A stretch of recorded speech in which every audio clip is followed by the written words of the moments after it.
Intel, is the company in trouble? And if so, how much trouble is it in? A few days ago, I saw a video about somebody explaining how companies like Amazon, Facebook, obviously Apple, Google, they're all starting to have an in-house IC design group, integrated circuitry or integrated circuit design group. In other words, they're designing their own microprocessors, which are based on the ARM architecture. And the rumor or the insinuation here is that Intel is losing market share. People are going away from Intel. AMD is getting more aggressive and is trying to steal away market share from Intel. How much truth and how valid is that argument?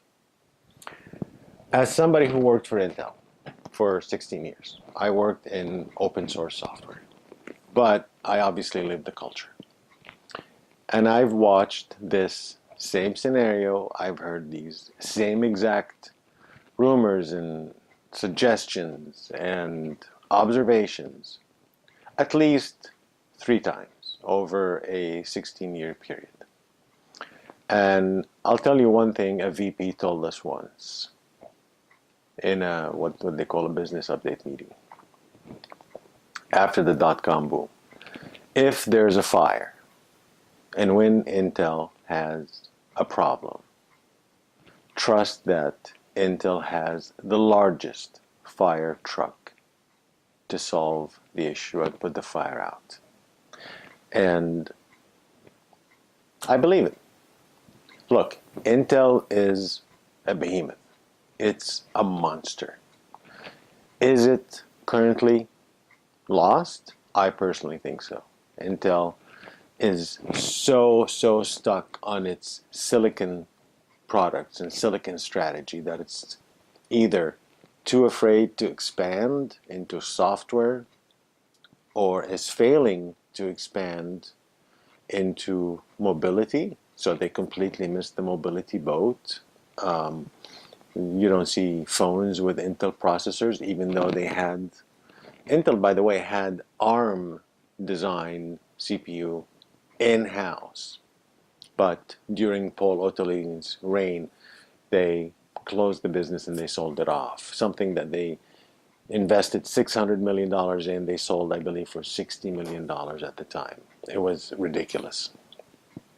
And now they're doing it again. What most people don't know is there's a lot of products being developed at Intel that, yes, the main processor is an Intel CPU and they're trying to push the x86 architecture, but the supporting or the other components on the boards are usually ARM.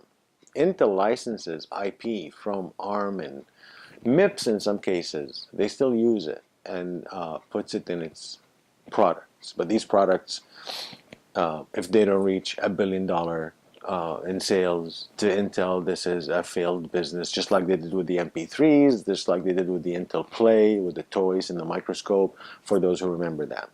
So Intel is having an identity crisis. I have no doubt in that. But is Intel really being threatened by this whole ARM expansion into the data center?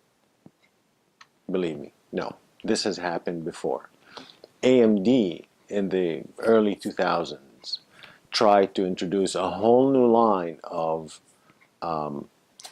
data center servers that were ARM based, and that's before the multi-core. That's when Intel and AMD were still fighting over who's going to get to the gigahertz first. And every time Google or Facebook or Netflix or Amazon, anybody is having any issues with Intel, they wave one of 2 flags in front of Intel's face for primarily price. And those flags are, we're going to move to AMD or we're going to move to ARM.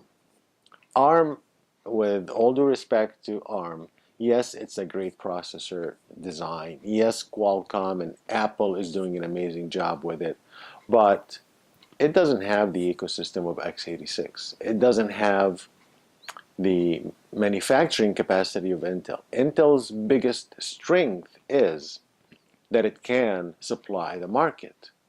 It is not about technological superiority. Yes, it has become a commodity. Yes, Intel is behind on manufacturing technology. I hear they're having issues moving from 14 to 11 to 7 to eventually 4 nanometers. But Intel has, at all times, 5 to 7 fabs up and running. That's out of 11 to 13. And the rest are usually R&D, research and development. And that's where they upgrade their fabs, and then they do a process called copy exact, where they do one fab that, let's say, runs on 11 nanometer, and then they copy that to all the other fabs exactly, the specs, the blueprints, even the number of employees, the temperature, the water, the chemicals, the suppliers, the air filters in the fabs. Everything gets copied exactly to every fab that Intel owns. And if you don't know this, Intel is the largest microelectronics manufacturer because of its fabrication, because of its factory power. So is Amazon experimenting with a new design based on ARM? Sure, good for them. I mean, if anything happens and Intel disappears tomorrow, trust me, trust this, take this to the bank. The US government, the world governments will step in to make sure that a company named Intel survives. Just like they did with GM, Intel is even more valuable to the world economy than GM was to the US economy. Why? Not just because of the technology, not just because of the jobs, but it's because no one has the capacity and ability to supply the computer market with CPUs as much as Intel does. My data is a bit old, but in the mid 2000s, we knew that if Intel shut down completely and stopped producing any CPU, and AMD cranked up all its manufacturing capacity, the maximum it will reach is 30% market saturation or market demand. That's how much they can only meet, because AMD doesn't own except one or two of its fabs. The rest are either IBM's or they're outsourced to foundries like TSMC or others. Intel, on the other hand, owns the brick and mortar of every fab, and they're paid for. Intel doesn't have debt, and these fabs used to cost $1 billion. Now they cost over $2 billion, and Intel owns each and every one of them. The one in Ireland, Israel, now they have, Intel opened one in China a few years ago. Obviously the ones here in Oregon and in California.